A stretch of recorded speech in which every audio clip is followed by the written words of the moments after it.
The Kraken was released, but now it's time for the SEC to put it to bed.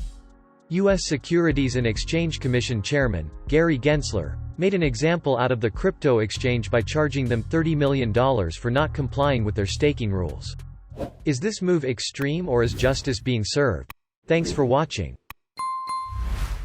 Kraken is going to be forced now to end its crypto staking program in the U.S. and pay a $30 million fine to settle charges from the SEC. The agency said Kraken had failed to register the program, whereby investors earn a yield in return for locking up their tokens and allowing them to be used to facilitate transactions on the blockchain. It's the SEC's first crackdown on staking, and joining us right now is SEC Chair Gary Gensler. We should say Bitcoin and pretty much all the cryptocurrencies are down on the back of this news.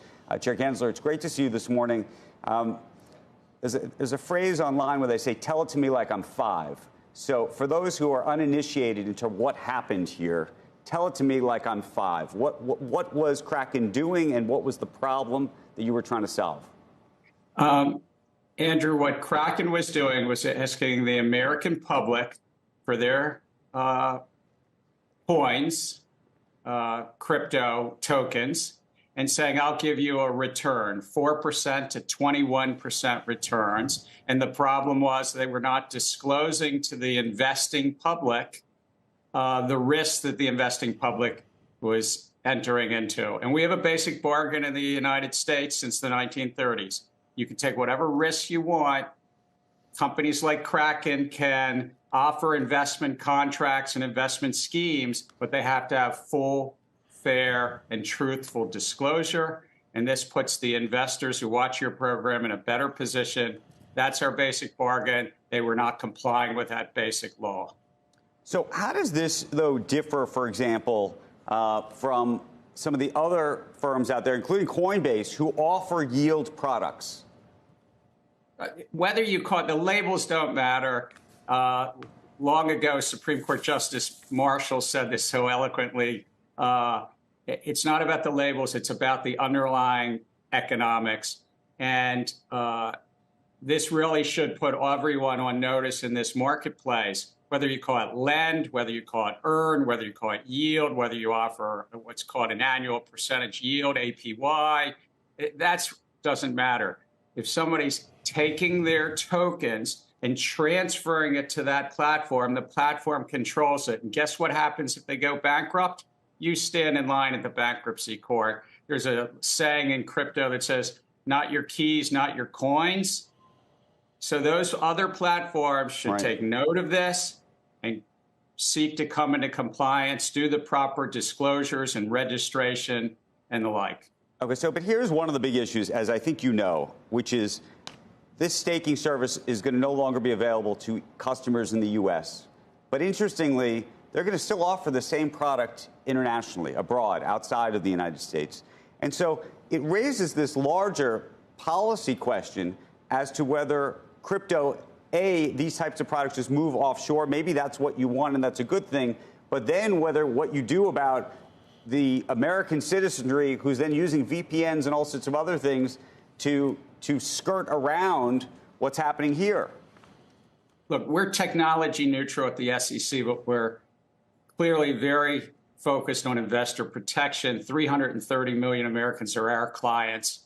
These firms, Kraken knew how to register. Others know how to register. It's just a form on our website. They can come in, talk to our talented people in disclosure review teams. And if they want to offer staking, we're neutral. Come in, register, because investors need that disclosure. What are you doing with the tokens? Are you trading against the tokens? Are you borrowing against the token? Are you using them for your own purposes? And we've seen this in the crypto field. So investors not only need that disclosure, but it's the law. So Kraken got slammed for their lack of transparency when it comes to staking. Here's the man himself to clarify what Kraken customers were at risk of if the SEC sat on its hands.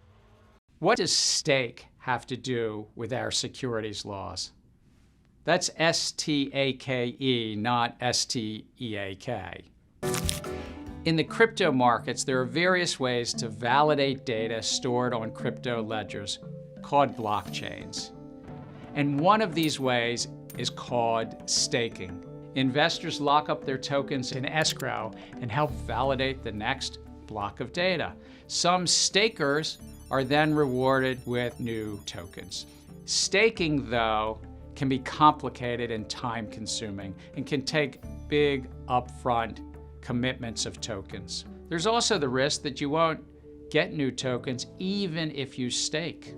Thus, crypto entrepreneurs started offering what's called staking as a service. No, not like the steakhouse. Basically, if you transfer your tokens to a staking as a service provider, they take control, possibly pooling your tokens with thousands or millions of others while promoting returns. But here's the rub. When a company or platform offers you these kinds of returns, whether they call their services lending, earn, rewards, APY, or staking, that relationship should come with the protections of the federal securities laws. That means you, the investor, should receive important disclosures. For example, what do they actually do with your tokens? Are they really staking them? Are they lending, borrowing, or trading with them? Are they commingling them with their other businesses? Where do the rewards come from? Are you getting your fair share? Are the underlying crypto protocols genuinely creating value on your investment? Or are they just new tokens that dilute the value of ones you already have? Remember, if you have a stake, that's S-T-E-A-K, if you have a stake meant for 2 and cut it into 3 pieces, it's still the same amount of stake. Unfortunately, because these staking as a service providers generally are not providing proper disclosures, there's currently no reliable way as an investor to know the answers to these important investment questions. Plus, when you sign on the dotted line or accept the terms of service, you are generally agreeing that placing your tokens with these providers may mean transferring your ownership to them. There's an expression in crypto, not your keys, not your crypto. You see, you're basically an investor in their platform. If it goes under, and we've seen plenty of that recently, you end up in line in the bankruptcy court. That's why it's so important that these companies and platforms comply with the securities law. After all, the securities laws, regardless of what you think of stake or staking, they're good for investors. Thanks for watching, and we'll see you next time.